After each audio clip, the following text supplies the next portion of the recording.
then that sort of opened up some strange things for me. And I guess through my story, I'm going to be mentioning a lot of things that probably should have made me think about the organisation on a deeper level, should have made me question things, but I just sort of suppressed it all and ignored a lot of things. So I found being a ministerial servant in that congregation I grew up with very tough, because our presiding overseer, as they were called in those times, he was one of those really old school elders that sort of felt the congregation was his congregation, like he owned it. He was the chief, and we were the Indians, and so there was again this very very strict control over everything, how everything was done. There was no freedom of opinion or how you might carry out certain tasks. But, I coped with that. It sort of all came to a head at one point where there was a couple of other ministerial servants in the congregation that were also feeling that, this just wasn't right, the way he was doing things and oppressing everyone. And one particular was an ex-elder who'd moved in and was a servant. And so he had a lot of experience, and he also could see that this was just not right. So 3 or 4 of us, I think it was, we decided we needed to do something. We thought, God's Spirit wasn't working in this congregation, and we didn't feel like we could talk to him because he would just go nuts at us. We didn't feel like we could talk to any of the other elders because they all just seemed to be under his control as well. They just seemed to be his yes men, as it were. So we decided the only thing we could do was go to the circuit overseer. So there was a circuit assembly coming up, and we all went to the circuit overseer, and we explained what was going on in the congregation. We explained how we felt about it. The circuit overseer sort of thanked us for that and opened up an investigation. And I remember how crazy that whole assembly was. The whole weekend was just interview after interview. So what they did was the circuit overseer got the district overseer involved, who was serving that assembly, and the two of them got each of us in turn on our own separately and just grilled us for hours on end about the situation. And after they interviewed us all, then they sort of went back and interviewed us all again based on the other information they'd obtained. So initially we thought, well, this is positive, the society is listening to us and they were going to do something about it. But of course what happened was that it all just went back to him, and I'm sure the circuit overseer, gave him feedback and some counsel. I don't know what was said to him, but nothing was actually done about it in any practical way.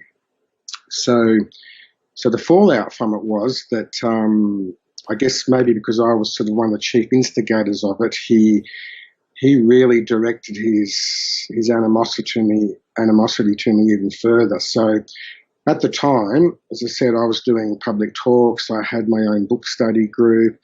I was almost doing everything an elder would be doing. And all that was taken off me because I'd gone behind his back and acted disloyally. So basically he dissolved the group I was in. He put me in his book study group where he could keep an eye on me and keep me under control. And this is the bizarre thing, Fifth. I was not removed as a ministerial servant, so I was still an appointed man, but I was treated like a disfellowship person for all intents and purposes. So he wouldn't let me take the field service group. I was barely allowed to answer. When I did answer, he just sort of snarled at my comments and looked at me disdainfully. I wasn't allowed to do anything, so I had no privileges anymore, even though I was still a ministerial servant.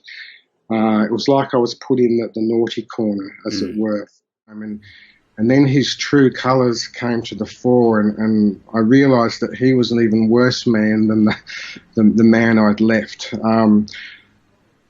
I have to put this in context and say that, I've worked with many, many wonderful elders over the years, so I don't want to portray a wrong picture. Many of these elders I've worked with have been very loving, very genuine men, but But over the time, there has been some real bad ones, some bad eggs in that mix, and this one was probably one of the worst. So just to give you sort of an idea of how he ran the congregation, it was really like with an iron fist, you know. Everything was controlled to the minutest detail. And again, we used to get in trouble for the slightest things. So it might be, it was just so hard to get anything done or anything nice and joyful. There was such an oppressive atmosphere in that Kingdom Hall. And then, of course, being a person who wanted to create a sense of community and a sense of joy in the brothers and sisters there, I was always trying to do things and always getting myself into trouble with this particular elder.